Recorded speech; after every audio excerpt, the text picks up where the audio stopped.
Hello LTV viewers, இன்னைக்கு நம்ம cinema அப்டேட்ல ஒவ்வொன்றா பார்க்கறதுக்கு இருக்கோம். போன வாரம் அல்லு அர்ஜுன் நடிச்சு தியேட்டர்ல ரிலீஸ் ஆன படம் தான் புஷ்பா 2. இந்த படம் தெலுங்குலையும் ஹிந்திலையும் ஒரே நாளில் கிட்டத்தட்ட ஒரு 100 கோடி கலெக்ட் பண்ணியிருக்கு. தமிழ்நாட்டில் எவ்வளோ கலெக்ட் பண்ணியிருக்கு அப்படின்னு பார்த்தீங்கன்னா, டே 1 கலெக்ஷனாக 11 கோடியும், டே 2 கலெக்ஷனாக 5.5 crores கலெக்ட் பண்ணியிருக்கான். இந்த படம் தமிழ்நாட்டில் கிட்டத்தட்ட ஒரு 50 கோடி வரலாம் அப்படின்ற மாதிரியுமே எதிர்பார்க்கப்படுது. செகண்ட் அப்டேட்டா நம்ம ஏகே நடிப்பில் வெளியாக இருக்க படம் தான் விடாமுயற்சி. இந்த படத்தோட ஃபர்ஸ்ட் சிங்கிள் ட்ராக் ரெடி ஆயிருச்சு, எப்போ வேணாலும் ரிலீஸ் பண்ணலாம் அப்படின்ற மாதிரி இருக்காங்க. ஏன் அப்படின்னா டீசருமே இவங்க எந்த அனௌன்ஸ்மெண்ட்டுமே பண்ணாம தான் ரிலீஸ் பண்ணாங்க. அது மாதிரியுமே இந்த சாங் வரலாம் அப்படின்ற மாதிரியும் பேசப்படுது. இதோட ரிலீஸ் டேட் இன்னும் சொல்லாம இருக்காங்க. விடாமுயற்சி 10ஆம் தேதி வருமா அப்படின்றது ஒரு சந்தேகம் தான். இப்போ அவங்க பிளான் பண்றது என்னன்னா, விடாமுயற்சி 9ஆம் தேதி வரலாம், அதாவது 10க்கு முன்னாடி 9ஆம் தேதி வரலாம், சோலோ ரிலீஸ் மாதிரி ஆகலாம் அப்படின்ற மாதிரியும் பல பேரால் பேசப்படுது.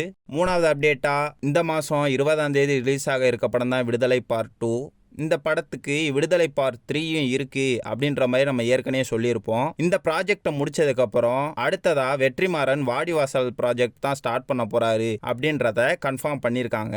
அடுத்த அப்டேட்டா நம்ம சியான் விக்ரம் நடிப்பில் வெளியாக இருக்க படம் தான் வீர தீர சூரன் பார்ட் 2. இந்த படம் அடுத்த மாதம் வரும் அப்படின்ற மாதிரியுமே சொல்லியிருந்தாங்க. ஆனால் டேட் அனௌன்ஸ்மெண்ட் அவங்க பண்ணலை. பொங்கலுக்கு வரலாம் அப்படின்ற மாதிரி பல பேரால் எதிர்பார்க்கப்பட்டுச்சு. ஆனால் பொங்கல் அப்போ நிறைய படங்கள் வர்றதுனால ஸ்க்ரீன் கூட கிடைக்காம போயிடலாம் அப்படின்றதுக்காக இப்ப வர தகவல் என்னன்னா, ஜனவரி 26ஆம் தேதி ரிலீஸ் பண்ணலான்ற மாதிரி ஆல்மோஸ்ட் கன்ஃபார்ம்டு நியூஸ் மாதிரி தான் சொல்றாங்க. நம்ம பொறுத்திருந்து பார்ப்போம். கடைசி அப்டேட்டா நம்ம லோகேஷ் கனகராஜ் டைரக்ஷன்ல வர இருக்க படம் தான் கூலி. இந்த ப்ராஜெக்ட்டுக்கு அப்புறம் கைதி 2 தான் ஸ்டார்ட் பண்ண போறேன் அப்படின்றத அவரே சொல்லியிருக்காரு. இந்த கைதி 2க்கு யார் மியூசிக் டைரக்டர் அப்படின்றதான் பெரிய கேள்வியாவே இருக்கு. ஏன் அப்படின்னா கைதிக்கு சாம் சிஎஸ் மியூசிக் பண்ணியிருந்தாரு. அடுத்த வந்த படங்கள் பூராமே லோகேஷ் கனகராஜ் அனிருத் இந்த காம்போலே வந்ததுனால கைதி 2க்கும் அனிருத்தான மியூசிக் பண்ண போறாரு அப்படின்ற மாதிரி பல பேருக்கு இது ஒரு கேள்வியாவே இருந்துச்சு. இப்போ வர தகவல் படி கைதி 2க்கு மறுபடியும் சாம் சிஎஸ் தான் மியூசிக் பண்றாரு அப்படின்றத கன்ஃபார்ம் பண்ணியிருக்காங்க. இதே மாதிரி சினிமா அப்டேட்டை தெரிஞ்சுக்க நம்ம சேனலை லைக், ஷேர், சப்ஸ்கிரைப் இதெல்லாம் பண்ணிக்கிங்க.